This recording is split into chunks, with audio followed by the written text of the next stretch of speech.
देवकी मैया ने नारद जी को बुला करके ठाकुर जी की जन्म पत्री दिखवाई। बोले या को ब्याह कब होएगो, ये छोटे वारे को। नारद जी महाराज जन्म पत्री देखने लगे और जन्म पत्री देख करके मुस्कुराने लगे। देवकी मैया बोली कहा भयो? बोले मैया तुम्हारे यहाँ छोटे वारे लाला के इतने ब्याह होंगे, इतने ब्याह होंगे, इतने ब्याह होंगे, इतने ब्याह होंगे, इतने ब्याह होंगे। बोले कितने होंगे? अब बोलो, सोच लो मैंने कितनी बार इतने ब्याह बोली है। तो इतने एक बार में आप यूं समझ लो 1000, तो 16 बार इतने बोली है तो 16,000 तो ये, और एक बार और बोलता हूं इतने ब्याह होंगे 108, 16,108 ब्याह होंगे आपके लाला के। मैया बोली होंगे कब? अभी एक ना भयो।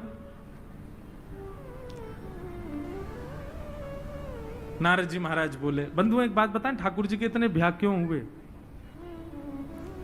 उसके पीछे शास्त्रीय कारण तो बहुत सारे, वैदिक कारण बहुत सारे, पौराणिक कारण बहुत सारे, पर हमारे ब्रज के भाव से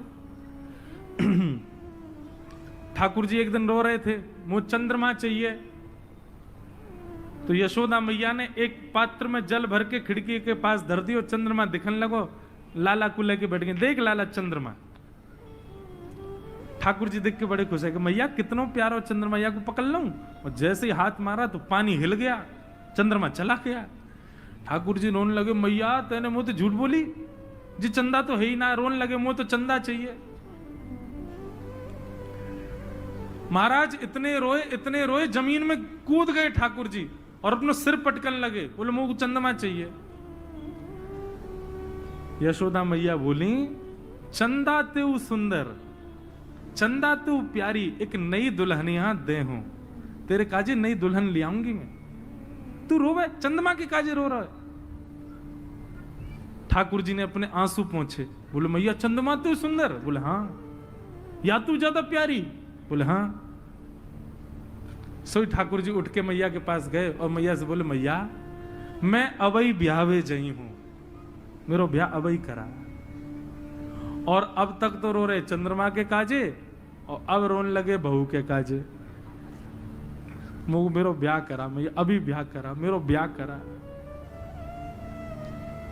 मैया बोली जाने तू कछु ब्याह काहे ते कहे? बोले हाँ मैया मुझको पता है। बोले काहे ते कहे? बोले मेरो सखा है ना मधुमंगल, वा को ब्याह है गो, बाकी बहू देख ली मैंने। और मैया मैं तो को कह रहा हूं यदि तेने मेरो ब्याह नहीं कराया मैं मधुमंगल की बहू ले आऊंगा, भैया ले आऊंगा, भाई के संग रहूंगा, तू मेरो ब्याह करा। बड़ी ठाकुर जी की मधुर लीला वृंदावन की। तो ठाकुर जी को गोद में लेके यशोदा मैया जाती है और मैया के बोले लाला देख जी जमुना जी है ना, जब तक इनसे प्रार्थना ना करो तब तक बहू ना हूं मैं, चल इनसे प्रार्थना करेंगे। और मैया दीप दान करे, मेरे लाला के खूब सारे ब्याह जाए। तो ठाकुर जी के मैया तू जितने दीपक लाइए इन सबन को यही कामना थे, बाकी इतने ही ब्याह होने चाहिए मेरे, एक आध बहू नहीं। मैया खूब सारे दीप बहा रही है, आहा पूरी यमुना जी को श्रृंगार करे। ठाकुर जी गिनती कर रहे हैं दीपन की, वो इतने ब्याह होंगे मेरे। मधुमंगल तो कहें तू तो एक ही लाया, मेरी तो इतनी आमेंगी, देखियो मैया ने इतने दीप दान किए। तो ठाकुर जी के इतने बिहान के पीछे कारण का? बोले यशोदा मैया से जबरदस्ती दीप दान करवा में। बोले मैया आ जाओ, 5-6 दीप बहाया, इतनी बहू और आ जाए मेरे काजी। बड़ी मधुर लीला ठाकुर जी की। ठाकुर जी एक विदर्भ देश है, उस विदर्भ देश के राजा हैं राजा भीष्मक, उनकी बेटी का नाम है रुक्मणी। रुक्मणी बचपन से ही सत्संग में जाती है, वहां ठाकुर जी के विषय में जब सुनती हैं तभी से ही ठाकुर जी को अपने पति रूप में वर्ण कर लेती हैं। अपनी भाभी को जाकर के उन्होंने सब बात बताई तो भाभी ने कहा कि तुम तो प्रेम करती हो, वो करते हैं कि नहीं तुमसे? बोलो वो तो मुझे जानते भी नहीं होंगे। तो बोले पहले उनसे पूछ लो, पत्र लिखो। और रुक्मणी जी ने पत्र लिखा। श्रुत्वा गुणान् भुवन सुंदर शृण्वतां ते निर्विश्य कर्ण विवरैर्हरतोंगतापम् रूपं दृशां दृशिमताम् अखिलार्थलाभम् त्वय्यच्युता विशति चित्रम पत्रपम में। ठाकुर जी को पत्र लिखा रुक्मणी जी ने। और पत्र में ठाकुर जी से कह दिया, बोले नाथ मैंने आपको देखा कभी नहीं है। मानो रुक्मणी जी ने अपना प्रेम दिखाया है कि मुझे आपके प्रति आकर्षण नहीं है कि मैंने आपको देख के आपसे प्रेम किया हो, मैंने आपको सुना है। और सुनने में भी ये दोष होता है कि भाई कान का कच्चा में सुन के विश्वास नहीं करना चाहिए, देख लो, पर मैंने उनसे सुना है जिनकी वाणी पर विश्वास करना ही चाहिए। मैंने संतों से आपके बारे में सुना और मैंने संतों से आपका रूप, आपका स्वभाव, आपका भाव, आपके गुण सुनकर के आपको अपने पति रूप में वर्ण कर लिया है। नाथ अब विलंब मत करो, मुझे स्वीकार करो। श्री रुक्मणी जी ने 7 श्लोकों में पत्र लिखा। मानो पत्र लिखते लिखते ही रुक्मणी जी की भावना ऐसी थी, एक पत्र एक श्लोक में एक फेरा, ऐसे 7 फेरे लग गए ठाकुर जी से। और अंत में यह बता भी दिया कि मैं परसों देवी पूजा के लिए जाऊंगी और उसके उपरांत मेरे भैया जबरदस्ती मेरा विवाह जो है शिशुपाल के साथ कर रहे हैं, उससे मेरा विवाह हो, उससे पूर्व आप आकर के मुझे यहां से ले जाइए। एक ब्राह्मण के द्वारा पत्र भिजवा दिया द्वारिका पत्र पहुंचने में लगा 1 दिन, सवा दिन। ठाकुर जी ने जैसे पत्र पढ़ा, भगवान बोले 1 दिन तो निकल गया, ये तो आज अभी देवी पूजा के लिए जा रही होंगी। वर्णन तो ऐसा आता है कि ठाकुर जी के सामने जब ब्राह्मण आए तो भगवान बोले क्या है, बोले कि रुक्मणी जी हैं विदर्भ देश के राजा की पुत्री, उन्होंने आपके लिए पत्र भेजा है। तो भगवान बोले पत्र पढ़ के सुनाओ, क्या लिखा है। तो ब्राह्मण देवता बोले निज पत्र है, मैं कैसे पढ़ूं। भगवान बोले हमारी कोई भी बात निज नहीं है, कथा वक्ता सब सुना देते हैं मंच पे बैठ के, हमारी कोई प्राइवेसी नहीं है, सुनाओ तुम तो, बताओ क्या लिखा है। ब्राह्मण ने जैसे ही प्रथम श्लोक पढ़ा, श्रुत्वा गुणान भुवन सुंदर शृण्वतां ते निर्विश्य कर्ण विवरै हरतुंग तापम। ठाकुर जी ने प्रथम श्लोक सुनते ही कहा बस इससे आगे मत पढ़ो। कहां से आए, बोले विदर्भ देश से, वहां की राजा भीष्मक की पुत्री रुक्मणी। चलो रथ में बैठो, चलो हमारे साथ। ब्राह्मण देवता बोले अभी 6 श्लोक और बचे, सुन तो लीजिए। भगवान बोले अब नहीं सुनना। बोले हमसे पूछ तो लीजिए वो देखने में कैसी लगती है, उसके आंख नाक कान कैसे, एक बार। अरे ब्याह की बात है ठाकुर जी, पूछ तो लो। ठाकुर जी बोले हमको जिससे ब्याह करना है उसमें जो गुण हमको चाहिए वो गुण इस श्लोक में पहला ही लिखा हुआ है, प्रथम श्लोक में ही वो गुण लिखा है। क्या, श्रुत्वा गुणान भुवन सुंदर शृण्वतां ते। बोले ये जो कन्या है इसको हमारी कथा सुनने में बड़ी रुचि है, हमारे वैष्णवों से बहुत प्रेम है, हमारे संत जन महापुरुष और कथा वक्ताओं से इसकी बड़ी रुचि है, इसलिए ये हमको प्रिय है, क्योंकि इसको हमारी कथा प्रिय लगती है। और ये बात सत्य है कि यदि कथा प्रिय है तो उसके अंदर सारे गुण होंगे ही होंगे, और ये सर्व गुण संपन्न है, इसलिए हम इससे ब्याह करेंगे। अब हमको और कुछ नहीं सुनना। ब्राह्मण देवता बोले जय हो, इतनी जल्दी तो महाराज मैंने किसी का ब्याह देखा ही नहीं, आप भी अद्भुत हो, हमको तो लग रहा है रुक्मणी जी से ज्यादा आप आतुर बैठे हो। ठाकुर जी बोले बात नहीं बनाओ, चलो बैठो रथ में। और ब्राह्मण देवता को बैठा करके सीधे ले गए कौंडन्यपुर। वहां जाके ब्राह्मण देवता को उतार दिया। ठाकुर जी कहीं एकांत में चले गए, ब्रह्मा जी को बुलाया, बोले इधर आओ। ब्रह्मा जी बोले आज्ञा। बोले तुमने पूरे विश्व का श्रृंगार किया है, पूरी दुनिया तुमने बनाई, हमारा श्रृंगार करो। ब्रह्मा जी बोले श्रृंगार की वस्तु घबराती हैं आपके ऊपर जाने में, इतने सुंदर हो ठाकुर जी, आपको श्रृंगार की क्या आवश्यकता है। बोले कितने सुंदर हो, आज ब्याह है हमारा, श्रृंगार करो। और ब्रह्मा जी ने ठाकुर जी का श्रृंगार कर दिया। एक तो ठाकुर जी इतने सुंदर कि बिना श्रृंगार किसी को देख लें तो वो बावड़ा हो जाए, ऊपर से ठाकुर जी ने श्रृंगार और कर लिया। रुक्मणी जी देवी पूजा के लिए जा रही हैं।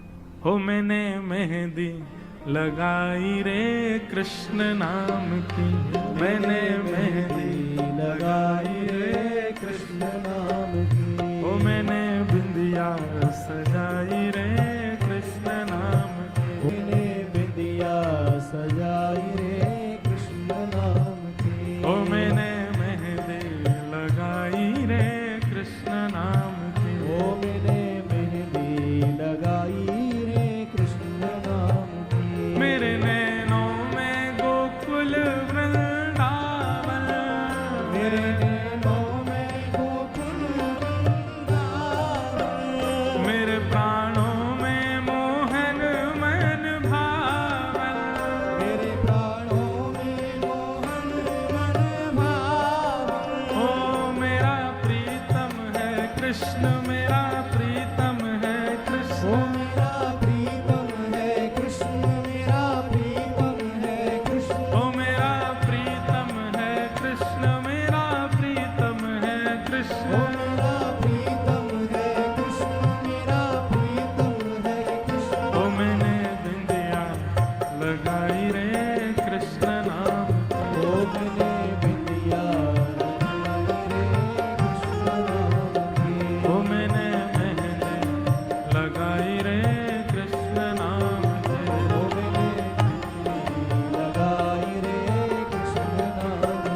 रुक्मणी जी पहुंच गई हैं देवी पूजा के लिए।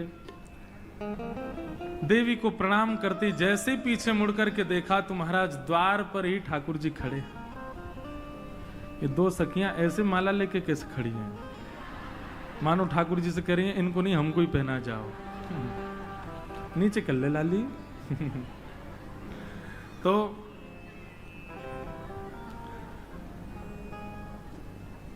रुक्मणी जी ने जैसी द्वार पर देखा महाराज इतने सुंदर श्याम सुंदर, आहा, एक तो सुंदर वो है ही हैं, ऊपर से महाराज ऐसा श्रृंगार करके आए हैं। रुक्मणी जी को 2 बार तो होश नहीं, संभालना पड़ा खुद को, ऐसे सुंदर ठाकुर जी। हे कृष्ण लला, तुमने बड़ी कृपा करी जो तुम लाला बने आए। हमारे ब्रज में कहें, अरे कृष्ण लला तुम होते लली तो गरे कट जाते करोड़न के। तुमने बहुत बड़ी कृपा करी कि तुम लाला बन के आए हो। कहीं कन्हैया लाली बन के आए हो तो वृंदावन में आ करके लोग अपने गरे काट जाते ठाकुर जी पर। इतने सुंदर ठाकुर जी। महाराज रुक्मणी जी से तो देखे ही नहीं जा रहे ठाकुर जी, इतने प्यारे। और महाराज फिर चलन लगे, जैसी चाल चले, जैसे हंसे मुस्कुराए। सैनिक गए थे रुक्मणी जी की रक्षा के लिए, वो सब सैनिक मोहित हो गए। अरे भैया की चाल तो देखो, एक बोलो या कि नेत्र तो देखो, एक बोलो अरे गलती तो या कि मुस्कान मत देख ली हो। बोले क्यों, 2 मूर्छित पड़े हैं पीछे, उनने मुस्कान देख ली है या कि। सैनिक सब रक्षा करने गए पर ठाकुर जी के रूप पर ही सब मोहित हो गए। ठाकुर जी बीच सेना के से भीतर गए और रुक्मणी जी को गोद में उठाया, रथ पर बैठा के ले गए। सब बोले भैया जो भी है तो बड़ो सुंदर। एक सैनिक बोले रुक्मणी जी कहाँ हैं। दूसरा सैनिक बोले ढूंढो, सब जगह ढूंढी, रुक्मणी जी नहीं मिली। बोले मैं बताऊं कहाँ है। बोले हाँ। बोले वो जो आयो का सांवरो से वही ले गए अपने संग। तो बोले तुझको तो पता थी ले जा रहा है, फिर तूने क्यों नहीं रोका। बोले वो श्याम सुंदर इतने सुंदर लग रहे थे, और फिर रुक्मणी जी के बगल में जैसे आके खड़ो भय और वाने गोदी में उठाई रुक्मणी जी। दोनों की जोड़ी इतनी बढ़िया लगी, मुझे तो लगी ले जान दो, इतने बढ़िया लग रहे हैं ले ही जान दो। सैनिक सब बोले भैया रुक्मी को खबर करो। रुक्मणी जी के भैया रुक्मी को खबर की, वो सेना लेकर के ठाकुर जी के पीछे भागा। बीच में थोड़ा युद्ध वगैरह हुआ, बलराम जी ने आकर के बीच बचाव किया। ठाकुर जी ने रुक्मणी जी को ले जाकर के द्वारिका में उपस्थित किया। वसुदेव जी ने रुक्मणी जी को फिर वापस भेजा कौंडन्यपुर, और पत्र लिख दिया भीष्मक राजा को कि आपकी पुत्री हमारे लाला से ब्याह करना चाहे, हमारो लाला भी ब्याह करेगो, अब हम बारात लेके आ रहे हैं, आप तो तैयारी करो। आपको कोई पसंद नहीं करता। हमारे कौंडन्यपुर में सब लोग यूं कहते हैं, बोले रुक्मणी तुम इतनी सुंदर और तुम किससे ब्याहना चाहती हो। काला कलूटा, उसके 3 जगह से कमर टेढ़ी, उसका मुख ऐसा, उसके काम ऐसे। भैया तो यही कहते रहते हैं कि वो तो भगोड़ा है, वो तो रणछोड़ है, राजाओं के डर के मारे समुद्र के बीच में जाके रहता, उससे अपनी बहन का ब्याह कैसे कराऊं मैं। तो रुक्मणी जी ने समझा दिया, बोले कि हमारे यहां आप किसी को प्रिय हो नहीं, इसलिए ज्यादा उम्मीद लेके मत आना। ठाकुर जी बोले चिंता मत करो, आन दो एक बार हमें। ठाकुर जी जैसे ही पहुंचे, महाराज बारात लेकर के ठाकुर जी पहुंचे। अटारियों पर सब सखियां खड़ी थीं, और सखियां खड़े होकर के ठाकुर जमाई को गारी देती हैं। तो जैसे ही ठाकुर जी को गारी देने लगी, हे मुकुटधर सांवरे रे लाला, दोए बापन के जाए। मुकुटधर सांवरे रे लाला, दोए बापन के जाए। ए मुकुटधारी सांवरे, तुम्हारे 2 पिताजी गारी दे रहे हैं। एक द्वारिका में बसे रे लाला, दूजे गोकुल राय। मुकुटधर सांवरे रे लाला, दोए बापन के जाए। अब सब गाली देने लगे। इनके 2 पिताजी हैं। अरे रुक जाओ, अरे महाराज नेक तो रुको, इतना नेक चैन नहीं है, तुरंत आए गए। अच्छा ठाकुर जी तो ज्यादा जल्दी उनके संग में जो बराती उनको है रही है, बोले पूड़ी मिलेगी, जल्दी चलो तुम तो ब्याह कर रहे। आहा, अब आ गए तो आ ही जाओ। बोलो द्वारिकाधीश की, बोलो कृष्ण कन्हैया लाल की। सब गोपी गाली देने लगी, गोपी तो नहीं, वहां कौंडनपुर की सब नारियां गाली देने लगी।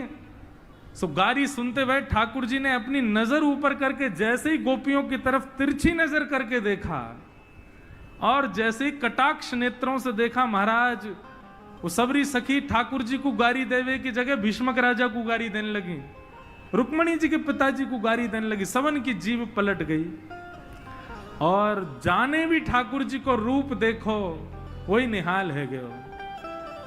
आहा,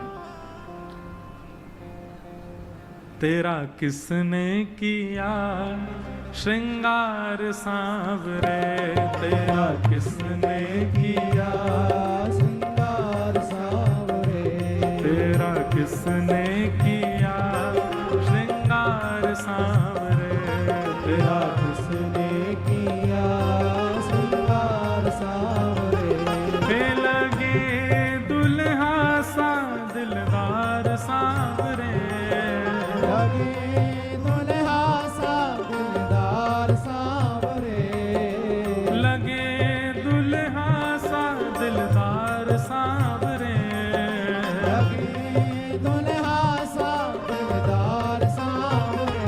तेरा किसने किया श्रृंगार सांवरे, तेरा किसने किया श्रृंगार सांवरे, तेरा किसने किया श्रृंगार सांवरे।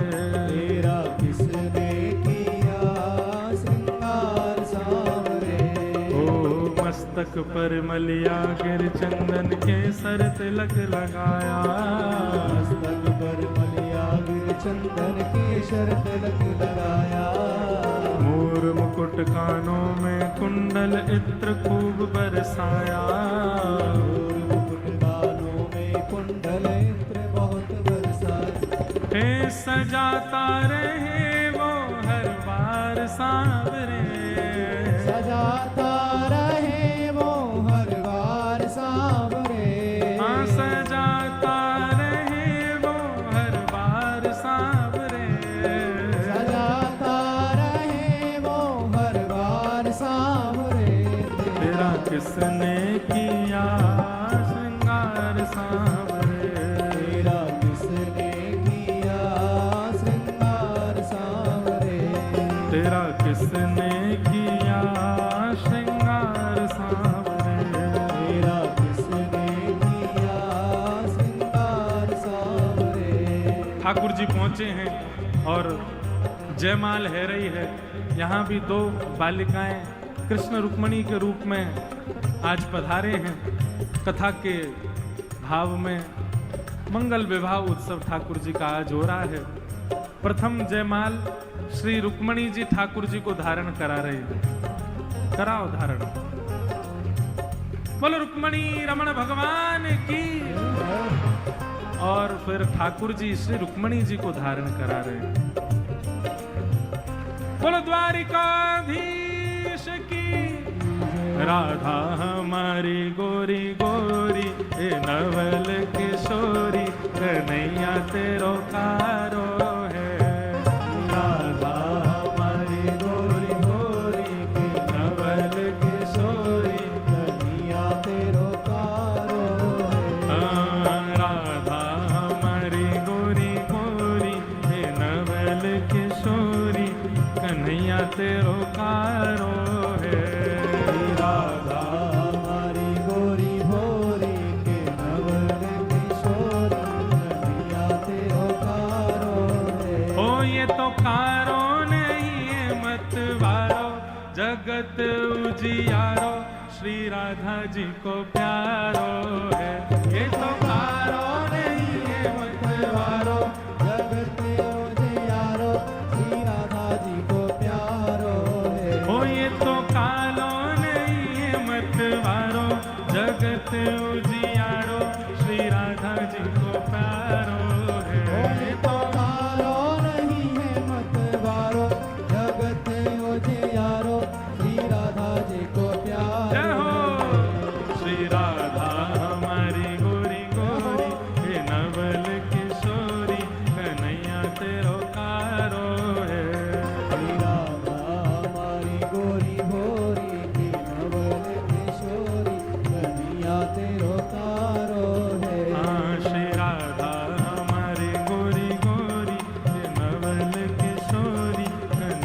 तेरो कारो है। श्री राधा मारी गोरी भोरी की नवल किशोरी कन्हैया तेरो कारो है। हो ये तो कारो नहीं है मतवारो, जगत उजियारो श्री राधा जी को प्यारो है। ओ ये तो कारो नहीं है मतवारो, जगत उजियारो श्री राधा जी को प्यारो है। ये तो कारो नहीं है मतवारो, जगत उजियारो श्री राधा जी को प्यारो है। ये तो कारो नहीं है मतवारो, जगत उजियारो श्री राधा जी को प्यारो है। श्री राधा हमारी गोरी गोरी हे नवल किशोरी कन्हैया तेरो कारो है। राधा हमारी गोरी गोरी की नवल किशोरी। बोलो रुक्मणी रमण भगवान की।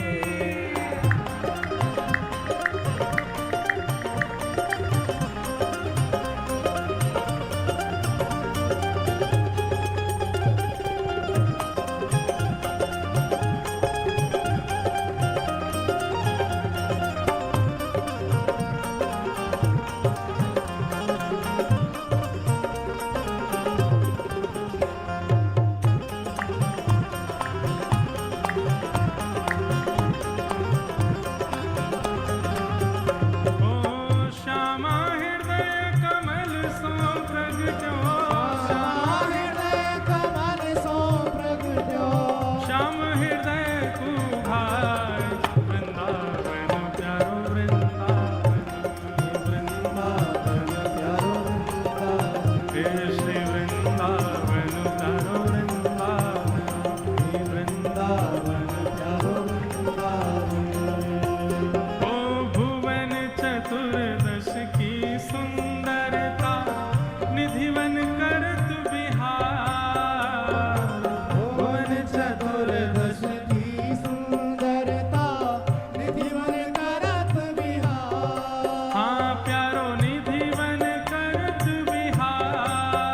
प्यारो निधिवन करत बिहार। हे श्यामा प्यारी बाके बिहारी, श्यामा प्यारी बाके बिहारी। श्यामा प्यारी बाके बिहारी। श्यामा प्यारी बाके जय हो बिहारी। और जय जय श्री हरिदास वृंदावन प्यारो वृंदावन। वृंदावन प्यारो वृंदावन। हे श्री वृंदावन मेरो वृंदावन। वृंदावन मेरो वृंदावन। श्यामा प्यारी बाके बिहारी। श्यामा प्यारी बाके बिहारी। हे श्यामा प्यारी बाके बिहारी। श्यामा प्यारी बाके बिहारी। और जय जय श्री हरिदास वृंदावन प्यारो वृंदावन। वृंदावन प्यारो वृंदावन। हे श्री वृंदावन मेरो वृंदावन। वृंदावन मेरो वृंदावन। बंधुओं हम सबको मिलवावे वारो, हम सबको मिलवावे वारो। और यह आनंद करवावे वारो।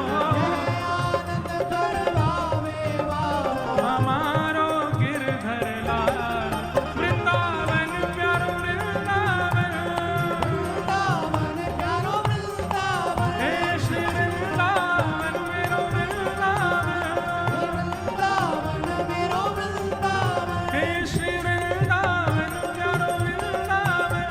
वृंदावन मेरो वृंदावन। हे श्री वृंदावन मेरो वृंदावन।